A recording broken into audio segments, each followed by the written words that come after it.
नमस्कार मु राखीस आपण मानकु मो चैनल को स्वागत करुछि। आज मु एक ओडिया रचना नहीं आसी जार ना होछि रक्षाबंधन उत्सव।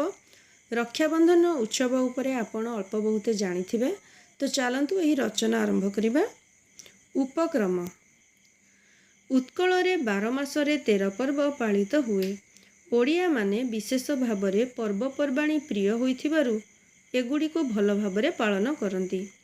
ओडिशा रे पालित हेउथिबा पर्वपर्वाणी गुड़िक धर्म संबंधी, किंवदंतीमूलक, जातीय चेतनाधर्मी और अन्यान्य आंचलिक भावावेगमूलक अटे। ओडिशा रे पालित हेउथिबा विभिन्न पर्वपर्वाणी मध्यरे रक्षाबंधन उत्सव अन्यतम। एही उत्सवटी गम्हा पूर्णिमा अवसर रे गभीर आनंद और उत्साह मध्यरे पालित होइथाय। एही उत्सव पालनर मूल लक्ष्य कौन? पालित हेउथिबा विभिन्न उत्सव गुड़िकर किछि मूल लक्ष्य थाए। एहा समाज मध्यरे एकता और सहयोगर निबिड़ बंधन सृष्टि करे। कर्ममुखर जीवन रे एहा आनंद और कर्म प्रेरणा भरी दिए। सेही दृष्टिरु रक्षाबंधन उत्सव रे एक बलिष्ठ आध्यात्मिक लक्ष्य रहिछि। एही उत्सवर मूल भित्ति को अनुध्यान कले जना जाए जे एहा एक विश्व मानवधर्मी पर्व। एहा एक स्नेहयुक्त पवित्र पर्व भावरे पालित होइथाय। एही उत्सव पालन रे भौणी भाईर कपाल रे चंदन सिंदूर लगाई मणिबंधरे राखी बांधे। स्नेहरे मिठा लड्डू और खजा खुआई थाए। रक्षाबंधनर वैशिष्ट्य।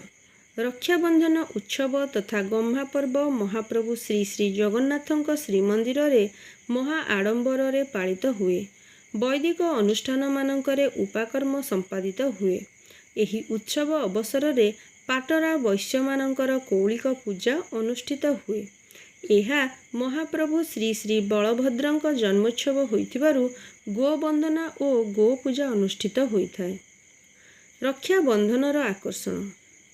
बंधन एक आकर्षणीय शब्द होई नथिले मध्य रक्षाबंधन विशेष प्रिय। एही दिन रे भाईटीए तार भौणीर राखीर पवित्र बंधन रे बांधी होइथाय। गृहरु दूर रे थिले हें से भौणीर राखी को चातक परी चाही रहिथाय। राखी बांधी भौणी तार भाई ठारू सुरक्षा कामना करिथाय। राखी को रक्षा कवच बा सुरक्षा कवच रूपे ग्रहण करा जाए। पुराण और इतिहासरु प्रमाण मिले जे भौणी जमुना जमंक हाथ रे राखी बांधी जम जंत्रणारू रक्षा पाइथिले। राजपूत राणी मोगल सम्राट हुमायून को पाखकु राखी पठाई तांकर सहयोग कामना करिथिले। एही दिन पवित्र बंधन रज्जु रूपे राखी स्नेह, ममता और पवित्रतार प्रतीक पालटी जाए। उपसंहार। जीवन नानादी दुख और जंत्रणा रे भरपूर। से सबको सामयिक भावे भूली जिबा पई आमे विभिन्न उत्सव पालन करिथाउ। एही क्रम रे रक्षाबंधन एक पवित्र उत्सव। एही उत्सव स्नेह, सौहार्द्य, प्रेम और प्रत्यय देइथाय। समस्ते एही उत्सव को पालन करी सुख और समृद्धि कामना करिबा उचित। जदि आपण मानकु ए वीडियोटी पसंद आसी थाए तेबे दया करी मो चैनल टी को लाइक शेयर सब्सक्राइब करिया को भूलंतु नाही। धन्यवाद।